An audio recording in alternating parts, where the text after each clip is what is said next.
एक बार की बात है, एक ज़ेन मास्टर था जो पहाड़ों में एक छोटे से मंदिर में रहता था। वह अपनी बुद्धि और विपरीत परिस्थितियों में भी शांत और निर्मल रहने की अपनी क्षमता के लिए जाना जाता था। एक दिन एक समुराई मंदिर आया। वह एक बड़ा और प्रभावशाली व्यक्ति था, जिसके चेहरे पर एक भयंकर भाव था। वह मंदिर में घुस गया और ज़ेन मास्टर पर चिल्लाया, तुम अपने धर्म के लिए अपमान हो। तुम एक कायर से ज्यादा कुछ नहीं हो। ज़ेन मास्टर शांत और अविचल रहा। उसने बस समुराई को मुस्कुराकर सिर हिलाया। समुराई ज़ेन मास्टर की प्रतिक्रिया के अभाव से और भी अधिक क्रोधित हो गया। उसने अपनी तलवार खींची और उसे ज़ेन मास्टर के सीने पर तान दिया।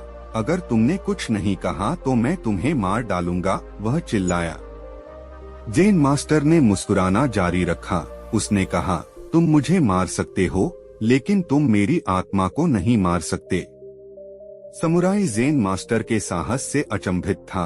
उसने अपनी तलवार नीचे कर ली और हिचकिचाया। वह पहले कभी ज़ेन मास्टर जैसा कोई नहीं मिला था।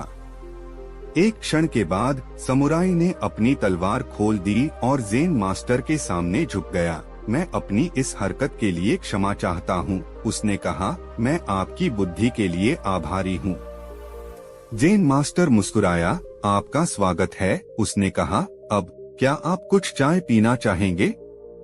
समुराई ने ज़ेन मास्टर का निमंत्रण स्वीकार कर लिया और वे चाय पीने के लिए एक साथ बैठ गए। उन्होंने कई घंटों तक बात की और समुराई ने ज़ेन बौद्ध धर्म के बारे में बहुत कुछ सीखा। जब समुराई के जाने का समय हुआ तो उसने ज़ेन मास्टर को उनके आतिथ्य के लिए धन्यवाद दिया। मैंने आज आपसे बहुत कुछ सीखा है, उसने कहा। मैं न प्रतिक्रिया करने की शक्ति को कभी नहीं भूलूंगा। समुराई मंदिर से चला गया और अपने गांव लौट आया। वह एक बदला हुआ आदमी था। वह अब क्रोधित और आक्रामक नहीं था। वह अब शांत और शांतिपूर्ण था।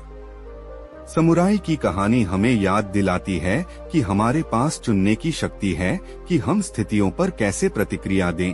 जब हम क्रोध या आक्रोश के साथ प्रतिक्रिया करते हैं तो हम केवल स्थिति को और खराब करते हैं, लेकिन जब हम प्रतिक्रिया नहीं करना चुनते हैं तो हम स्थिति को बदल सकते हैं और एक अधिक सकारात्मक परिणाम बना सकते हैं।